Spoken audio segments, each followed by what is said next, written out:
Hey, beautiful people. Welcome back to week 2. Happy Halloween weekend for those joining us live. And if you didn't know already, my name is Ozzy. I'm an entrepreneur. I'm an artist. And like me, I know we all contain multitudes. And there are many things that are bringing us here today to this live stream, of course, and many things that are inspiring us, pulling us, and directing us towards what's next. So I know some of you are joining me on the artist way journey, and some people are just here to vibe. And here we're just talking about self exploration, self love, creativity, and this week, identity as well. And as a quick reminder for those who aren't familiar with The Artist Way by Julia Cameron, it's a 12-week self-directed course on creative self-exploration. And it's not just for artists, it is for everyone. And it's really widely acclaimed to unlock creative flow, have a sense of self-direction, confidence building, a lot of good growth mindset stuff. So anyone who has that growth mindset, likes art, maybe doesn't identify as an artist yet or ever, but enjoys it, definitely recommend this book. Quick reminder, these live streams are not a replacement for the book. I still definitely recommend that you buy the book and take this course. And no, I'm not sponsored in any way. I get nothing out of this. I'm just sharing my experience. But yeah, let's go ahead and dive into the agenda for the day. Got my booch as always. First, I'm going to respond to some comments from week 1. And today I'm going to share some of my biggest challenges and wins for the week. Most importantly, I'm going to get into the biggest gems and really break them down from this week's part of the course. And before we go, I'm going to end with some special energetic vibes. So yeah, a quick note on the comments for anyone joining live or watching the replays. We're here to engage, build community, accountability, support towards our growth and development. So long story short, I love comments.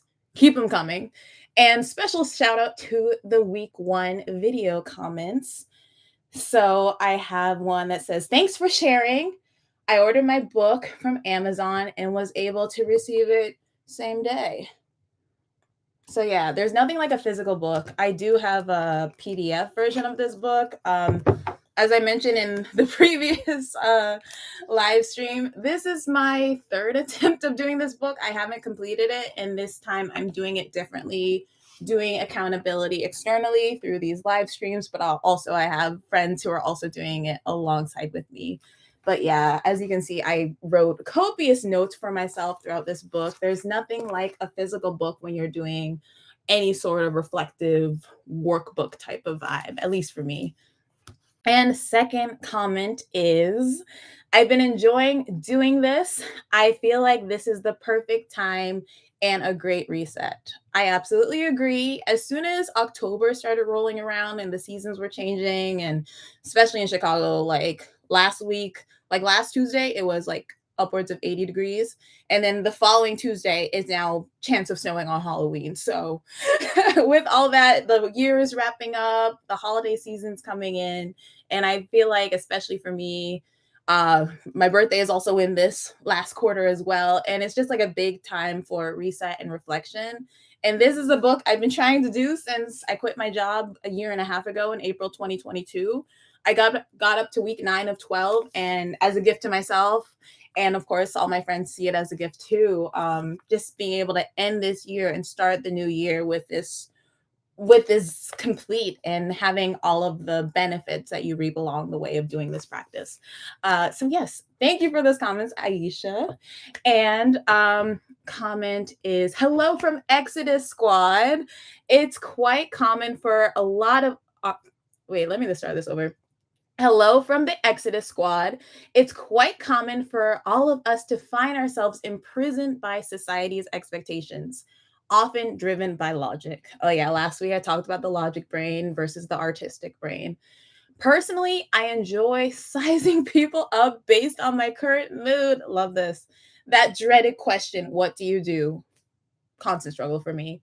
Used to tie me down, but these days, my response can vary from nothing to I'm the director of my own life. Woo! I love that energy. Thank you so much for that comment. And I need to get on your level for sure because that is a question that is a real struggle for me outside of the 9 to 5. We're so defined by what entity is paying us. And as someone who's starting a freelance journey and is very interdisciplinary and works in a lot of different spaces, it's hard to clearly and concisely define myself in the same way I could in my 9 to 5 persona identity, which of course, this comment and what I just said definitely is the perfect introduction this week. It's all week 2 is all about identity. And one thing I want to note, you'll notice as we continue these live streams, there is a very intuitive nature to this book. The lessons and learnings continue to build and grow on each other. So these early weeks are all about building that foundation, understanding yourself, doing a lot of emotional excavation, seeing where you're at, seeing what resonates with you. And yeah, this week is all about identity, recovering your identity, redefining yourself, all these great things. And of course, we're none of us live in a vacuum, so I think it's important for me to share my biggest challenges and wins because that has been a very common struggle that has caused me to fall off eventually and not complete this course that even though I see the value, life gets in the way. So let me just say where I'm at just for context. And it kind of all goes along with the theme again. So, my biggest challenges this week, I've definitely been isolating myself more, really embracing the messages this week around protecting your peace. But at the same time, even though I know it's important and I have been centering and grounding myself more and spending more time with myself, it of course kind of makes me be like, oh, am I like socially withdrawing? This feels a little lonely. This feels a little isolating. And yeah, it's just another one of those things where coincidentally, the messages for the book really do align with what's going on with my life right now. Um, oh yeah, note from old me. Let me get this out right quick. So like I said, I've this is my third attempt to do this book, and right at the top of week 2, I wrote this note. I'm gonna read it to you. I need shameless time alone with myself, knowing and falling in love with myself. And I didn't write that this week. I wrote this. I honestly don't know. I've been trying to do this book for the last year and a half, but this was a message from old me that still resonates true. And in those moments where I was thinking, like, oh, I'm too withdrawn, oh, I'm too hang out with myself, I was like, you know what? This is part of the process, spending that time with yourself. And of course, for some people, it kind of comes in sometimes it's a FOMO, fear of missing out type of dynamic. Like you feel like, oh, if you're spending time alone, you're like, oh, what are other people doing? What should I do? And especially yesterday for me, like that was a Friday night, it's Halloween weekend. It's like, of course, you're really thinking about like, oh, what are my plans? What are my friends doing? So yeah, message again, right on time. Um, ooh, and I wrote even more about that little quote for myself. It's really important in terms of spending time with yourself. You got to date yourself. You got to romance yourself. Be a friend to yourself. And a big way that this book in general encourages and helps you grow your relationship to yourself is through what is called artist dates. And long story short, an artist date is doing something creatively nourishing, but solo. So just to transition into my win, which is related to my artist date, and you're supposed to do one artist date a week as part of this course, by the way. So my artist date this week was seeing a comedy show. I love comedy, but I realized I haven't been to a comedy show since April. Like this is my second comedy show this year, which is a pretty low number for me. I love comedy. It's like probably my biggest watch genre, and especially in like movies and TV. And this show in particular was an all Black variety show, like produced by Black comedians here in Chicago, very FUBU, for us, by us vibes. And energetically, the show was so good. I should shout it out. It is what is it? My Best Friend is Black is the name of the show, and it shows at Lincoln Lodge in Chicago, Logan Square. And it's an amazing monthly show. This show was their 2-year anniversary, and it was a variety show. So it wasn't just stand up, it was improv, there were games. It was really, they threw in a Halloween themed audience game where they called someone up and they showed a movie clip from a movie, and they said, "Oh, does the Black person die in this movie?" Like, "Oh, does LL Cool J die in this movie?" Or does Daniel Kaluuya die and get, like, it was really fun, and it's also like a horrifying theme, but it's like we know the jokes. And again, I just love, especially supporting artists of color, Black artists. I feel like it's just so much better. And the energy, I can't get over the energy. There were people, the person next to me, luckily there was a few seats between us. He was throwing himself on like 5 seats, like throwing himself to the ground laughing. I was like, yeah, we were just like full body laughing. And it just made me realize, like, there's something about those in-person energy exchanges, especially when you're doing these artist dates, just being able to feel connected to others, but also have that time and experience with yourself. So that was really lovely. Definitely recommend live events for artist dates to others. Moving on, now that I've covered my biggest challenges and wins, let's get into these gems. So the biggest gem, I already spilled the tea on this when it came to my challenge this week. Number 1, protect your peace, because haters live among us, sometimes literally.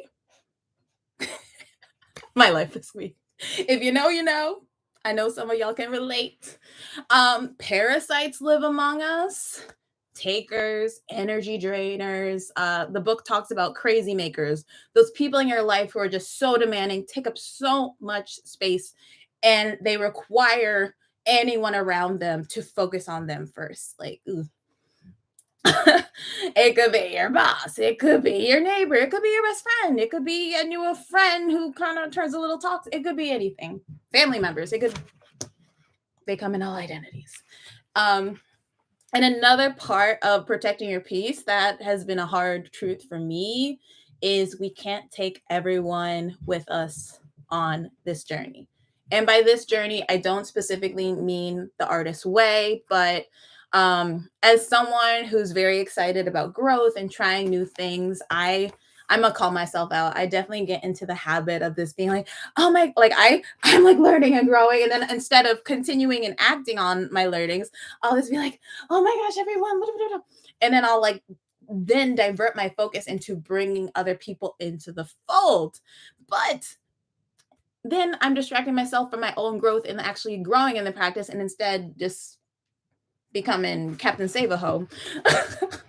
Not calling the people I'm saving ho specifically, but it's a big part of that realization. We can't take everyone with us. Is the best that we can do is share and inspire without slowing ourselves down.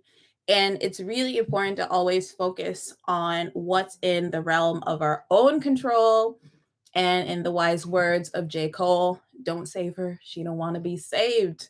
Not everyone is ready for the growth that you're excited about. People have different priorities. You only have your perspective. Everyone else has a very different lens on life, their goals, their priorities. And let's be real, again, calling myself out, sometimes when we focus on others, what others are or aren't doing, that's when our energy should especially be focused on our own shit. Because sometimes we're doing that as a distraction because maybe we ourselves are worried about change or fearful of taking this path alone.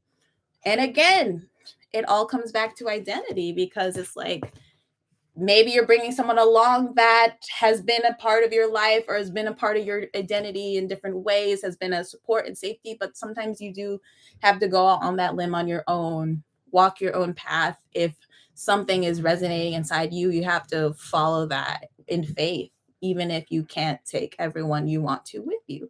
And who knows, they might join in the future. And honestly, the best thing you can do is just continue your path. Show them, inspire them with your actions. Ain't nothing more influential than seeing someone walk their own path and being inspired by that rather than someone telling you how to live your life. You don't know. You don't know what they need. You may have some ideas you can suggest, but don't overinvest. Just mind your business. Mind your business, mind your peace, all that good stuff. And let's see. Completely lost track of my notes. Let's see. Yep. Wow, I said it all.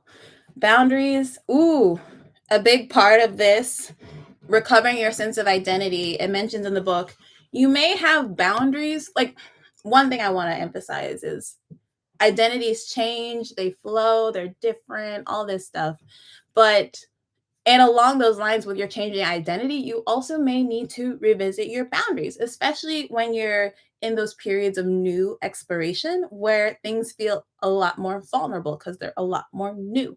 And maybe boundaries are not offensive. They're just what protects your peace. They allow you to flow, change, grow, take space to understand yourself, honor yourself, protecting your time and energy, take care of yourself, ground yourself. In other words, do what you need to do. Feed yourself first, put your mask on before helping others type of vibes. All right. And I feel like I've emphasized that point enough. Protect your peace. And I know there can be some guilt that comes along that, especially with people pleasers. And sometimes people react not the best to new boundaries, but you're not responsible for other people's feelings. As long as you're honoring your own values, you're being respectful and clear and communicating your needs. And you would hope that the people close to you who are in that inner circle will respect. Maybe they won't understand, but they should respect and honor it.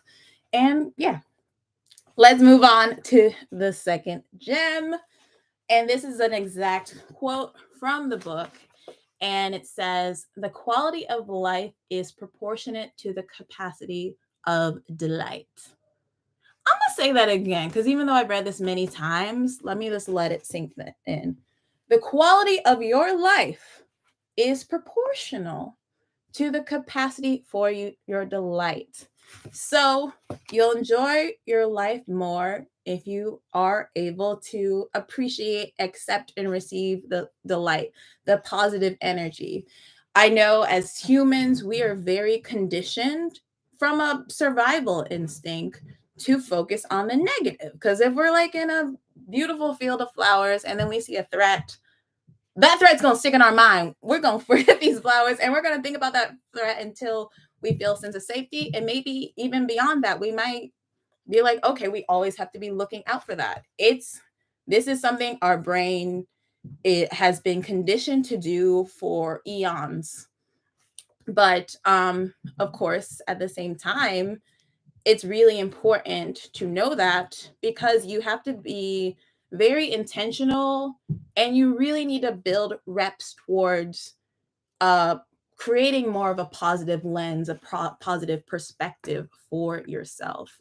So, so a big thing that is mentioned in the book for week 2 is honestly, it's really bringing in the self-love. Like this fall, I'm teaching a self-love boot camp, and in combination with this, it's just like like it's just all dovetailing together in such a beautiful way.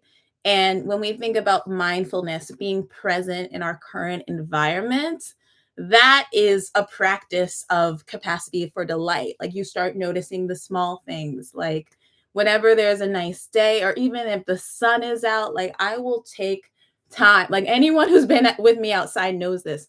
I will take time to just have my face in the sun and just like breathe and enjoy it. Like I call it photosynthesizing. It's so lovely. So like that is a very specific capacity for delight. There's always those small moments. And when you do those activities related to mindfulness, of course, walking is great. I love journaling, meditation's excellent, yoga. There's so many things. Just like sitting with yourself, being present, that grows your ability, your capacity for delight. Um, Another thing I said, oh yeah, this was also mentioned in the book. Paying attention is a process slash practice of healing. And again, that ties to mindfulness. It's like just being present in the moment, because a big part of anxiety, trauma is that combination of either being stuck in the past, focusing, ruminating on the past, or having fear and anxiety about the future. So none of those dichotomies are focused on being present. But when you're present, you can be focused on what's immediately in front of you. You can feel your body. You can understand.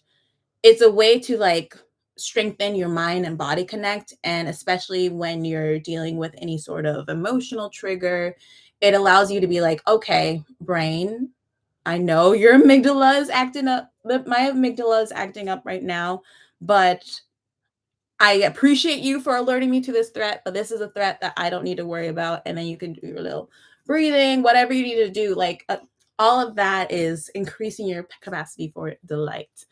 And also, this is not directly related, but when we're thinking about capacity of delight, like when you're daydreaming or journaling and you're thinking, you're feeling a little inspired, sometimes it takes many attempts for you to hear yourself. I know I'm guilty of that, especially when it comes to something creative. So it's also in terms of paying attention, it's not only externally, it's internally as well. When you'll really want to pay attention to any recurring thoughts or ideas that indicate to you what matters most to you. So if you're like, my friend, I was just talking to a friend yesterday, and she kept mentioning that she wants to like camp and like be more unattached digital nomad, but not really, I guess more nomadic, like camper van vibes. And I know homie has said this many, many times. And I'm like, okay, like you've brought this up many times. And I also noticed that she was also saying, like, oh, it's weird. Why do I want to do this? And I'm like, where's this judgment coming from? Like, if this is coming up for you many times and this is how you get in touch with yourself, it seems like it has a lot of positives, unplugging, centering yourself. Like, listen to that. Maybe it's time to think about it or think about planning it. This, like, you want to eventually connect those recurring thoughts, those interests into some level of action and exploration. Yes. Ooh. And also, all related to this. This is this me forecasting. I'm not sure if this is Miss Julia Cameron's intention, but I feel like a big part of the importance of being present and that capacity of delight. I had a really great creative session yesterday, for example, and I think that's all connected. The ability to be present in a state of creative flow and very in tune with yourself and your environment. And again, this book is all about allowing yourself to tap into that creative flow. And yeah, it's just showing you all of the practices, shifts in very palatable ways. So yeah, very excellent all around. And all right, let's get into the third gem. Okay. So far in this book, we've learned a lot. This is this one thing that's been really sticking with me. So far we've learned we're not in a vacuum. The universe responds to our desires. We react to the energy we receive from it. We have the power to define and redefine and redefine ourselves. And we got to be action oriented. Give the universe more to work with. Pray and move your feet. These are like paraphrase quotes. I've heard the give the universe more to work with from Amanda Seales in one of her podcasts about being an artist, I believe. And pray and move your feet. I don't know if this was the original quoter, but I heard this in a Kerry Washington interview. And I say all this to say, if all of this is true, if we have the power to change our lives, to alchemize the future, our dreams, manifest all this great stuff, create the lives of our dreams. If all of this is true, what is stopping us? And luckily for me, that's a big, big old question. But luckily for me, I write a lot. And I found a journal entry from myself from December 2022 that answered this. Thank goodness. Sometimes looking in the past works out, low key. But yeah, let me just read it because it's like I was responding to week two, which I definitely wasn't because I was in a very stressful state. I remember the exact date where I was. I was in Costa Rica in a very stressful month-long job interview. Story for another day. But let me just read what I said because it's like, what the hell? So identical. I realize now that my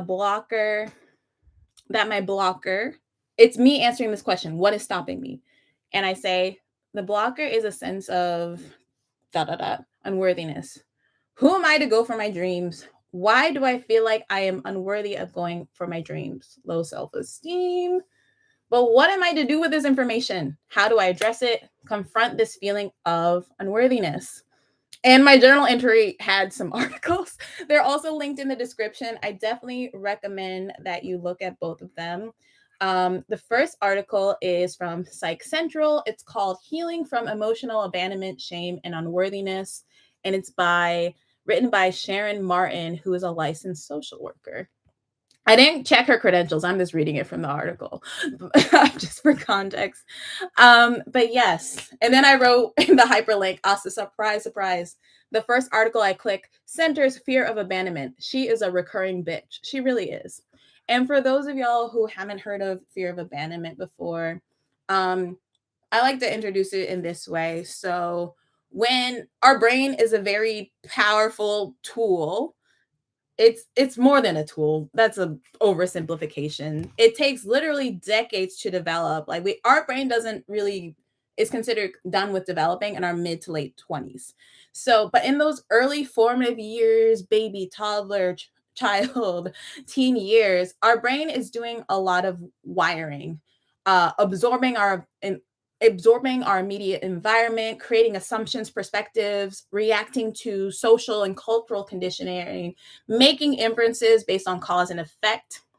And when it comes to having a parent or caretaker who doesn't meet your needs physically, I'm going to focus on emotionally. Our interpretation, especially as younger babies, children, toddlers, whatever, is of an unavailable and unattentive parent is internalized. Our brain tries to rationalize why is this happening because it's a very significant cognitive dissonance. This is our caregiver, especially before we're adults. As humans, we rely so heavily on our caregivers for everything we need to survive: food, water, shelter. We can't get this as kids on our own. We can't get jobs until we're a certain age. There's so many components. So, having someone you rely on who's supposed to be your caregiver, but not meeting your needs, that is a huge cognitive dissonance, especially for a child. So the brain will try to rationalize this cognitive dissonance by assuming that we did something wrong to cause this behavior. And that results in internalized shame, internalized inadequacy, and internalized feelings of being unlovable. And one thing I really want to emphasize with fear of abandonment is it's a very powerful and prevalent generational curse. And the article also mentions that if you were emotionally abandoned, it's likely that your parents were also emotionally abandoned as children. Because how did they teach you something that they never learned themselves?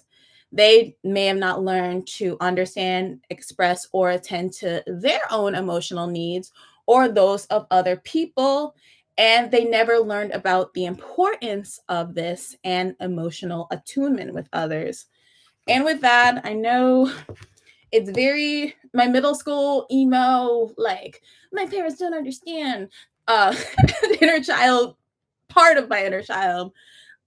I know that like it's hard, like a lot of therapy is like looking at your childhood, looking at what your parents did wrong. But I want to be very clear that everyone's human, everyone has flaws. Another Kerry Washington quote is like, this is a paraphrase, I don't remember the quote, but it's your parents did the best that they could using the tools and knowledge that they had. And eventually you will get to that point where it's your responsibility to continue parenting yourself, growing and learning in the ways that you want. And with that, I again am emphasizing in the fear of abandonment and other realms, it's no one's fault. Like if you got abandoned, but of course it is your responsibility and it's on you to heal. So, how do we heal? Um, so a big part of this, linking it back to identity, is we may need to shed the part of our identity that is linked to those feelings of unworthiness and not good enough for the things that we desire. And that brings me to this amazing second article I came across, and it's also linked in the description. You are worthy of your dreams. Here's how to get started. And this is by Ebony Qualls, who is an artist and seems really cool as a person. Definitely recommend reading that one. Um, yes, but in this article, Ebony says feeling unworthy or not good enough for the things that we desire can stem from old belief systems or stories that we repeatedly tell ourselves about ourselves that are no longer true and maybe never were. Again, identity is, it comes into play in so many dimensions. Sometimes parts of the identity of an old identity that you're holding on to are holding you back or making it feel like what you actually want isn't possible or isn't in the realm of possibilities for you. Um, and another thing I wrote here is seeing your dreams and being your best self. Sometimes that identity shift or that perspective shift is necessary because a lot of people see dreams, their goals, being creative as an indulgence. But a powerful rewiring identity shift is seeing it as essential or necessary part of being your best self in the world. And Ebony also said in her article, putting my focus on showing up as my authentic self as an artist blows away any feelings of unworthiness or fear. I realize that I simply cannot fail at being me. I am the only subject matter expert on creating my art. So that relates to an issue that I've dealt with a lot, especially with like these formats, so many things. It's very intimidating to put yourself out there, especially in if you're in those early stages. Like in what I described before, sometimes you're this like, oh, there's this little recurring thing I need to follow. And now I need to put myself out there in this new way that's also very unfamiliar. And it's very easy to feel discouraged because a lot of us, especially as adults, haven't really had to deal with learning new skills in a while. Like we do a lot of that in childhood, and we kind of may have let that muscle atrophy a little bit, especially around the frustration that can come with being a messy beginner, not being good at something. My mom's a teaching assistant, and she always mentions that it can be very discouraging to feel like you're supposed to be like naturally good at stuff right out of the gate when a lot of the time it's a matter of skill and exposure. So yeah, it's so I love that Ebony says that when she's creating, I believe she's like a dancer, performance artist type of person. Um, Instead of focusing on like, oh, what am I, oh, I'm not doing it as like, instead of focusing on that, it's just like, okay, maybe this is part of my identity and expression. It doesn't need to look a certain way. I don't really need to compare myself to anyone else. I am the expert on me. This is how I dance. This is how I move. This is my early works, like who knows where this will take you. Yes, and another thing that she says is in these situations where she feels like she's failing, feeling unworthy, she focuses on what I'm bringing to others than whatever my own perceived shortcomings might be. So sharing yourself as a gift, which is a big recurring theme in this book as well. A lot of the affirmations mentioned in this book talk about just embracing your creative. It talks about like spiritually, God, universe, energetically gives you the gift of being creative, and to honor that gift, sharing it with the world, using those gifts is really important. And of course, that makes me think of that classic quote: our deepest fear is not that we are inadequate. Our deepest fear is that we are powerful beyond measure. It is our light, not our darkness, that most frightens us. We ask ourselves, who am I to be brilliant, gorgeous, talented, fabulous? Actually, who are you not to be? As we let our own light shine, we unconsciously give other people permission to do the same. As we are liberated from our own fear, our presence automatically liberates others. And I also just wanted, while I was reading that, I thought of another thing I like, quote. I have a tendency when it's a creative quote, I assume it's Viola Davis because I absolutely adore her. But what is it? It's like, again, referring back to being a messy beginner. Another thing that Ebony mentions in this article is the importance of practice, because and this is a potentially Viola Davis quote, practice builds confidence, confidence builds freedom. I'm sorry if this was not Viola. I will do a retraction if someone gives me the correct quote, but I believe anyway, again, I want to emphasize practice builds confidence, confidence builds freedom. So, a lot of the time when you're a beginner at something, there will be that gap between what you can execute and your vision. And from what I've heard, that's a great place to be because it's showing that you have a certain level of sophistication mentally and you were just building the tools to bridge that gap. Because if you're starting, your perspectives at the bottom and you're starting at the bottom, it's just like, where is the growth opportunities? But if your vision is ahead of your capabilities, you can only go up from there. So it's very excellent. Yeah. And before we go, I wanted to welcome you into one of my big journaling practices. Actually, it's like a musical journaling practice. I call it emotional DJing. And I have made a playlist and I invite you to follow along, link in description, for the Artist Way. So, a big part of emotional DJing for me, this is something I created when I first moved in to Chicago in 2020, mid pandemic, spending a lot of time alone involuntarily. And I felt like I did like a little silent retreat moment. And in my apartment, it was like I just got coloring books and shut off all my technology for a week, basically. And like didn't communicate with anyone. I told, of course, mom and parent, like no need to alarm people by doing stuff like that. I'm like, hey, I'm gonna be off the grid for a week. Don't worry about me. I'm fine. I'm just at my home coloring. So, but yeah, this emotional DJing process has been a way for me. There's just like so many more dimensions with music compared to just writing and journaling. So I created a playlist that kind of shows, like I actually did one when during that retreat, I think is around the time I realized my fear of abandonment. So I wanted to understand that, strengthen my relationship to myself.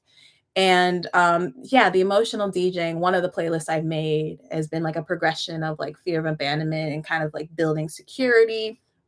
And I've done many of them. I've given them as gifts to myself for birthdays and stuff like that. And for this playlist, The Artist's Way, I'm going to add a new song each week. I'll introduce it with every future live stream.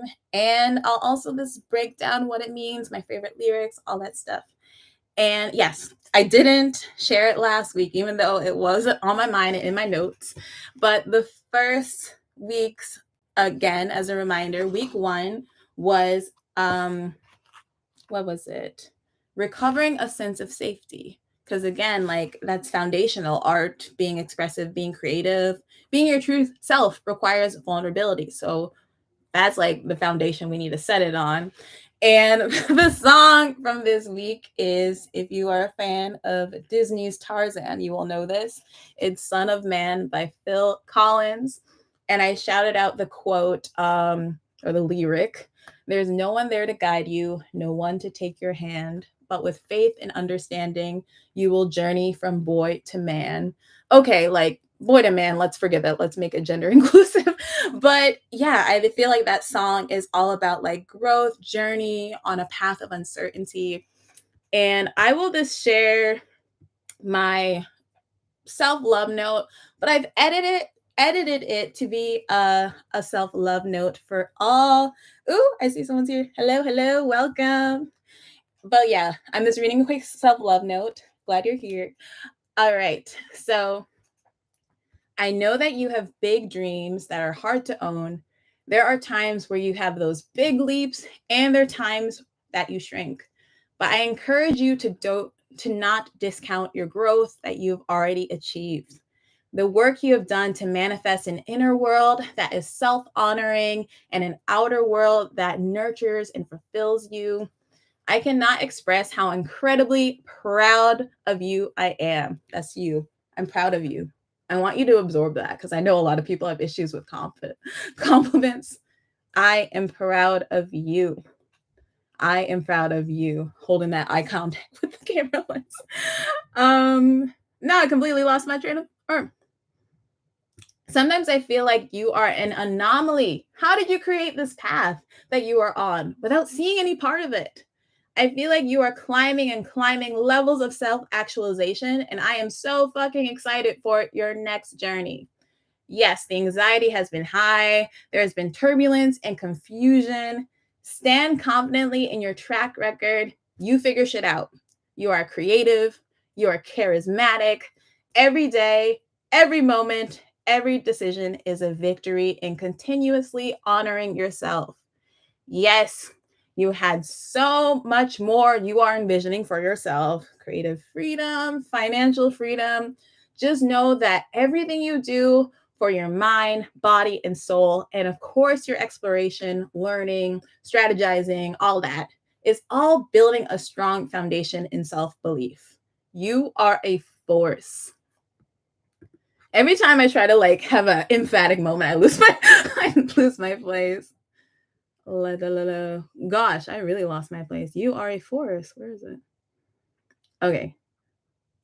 Once more with feeling. You are a force. You are only getting stronger every day. Your dreams are attracted to you. The universe will align and deliver.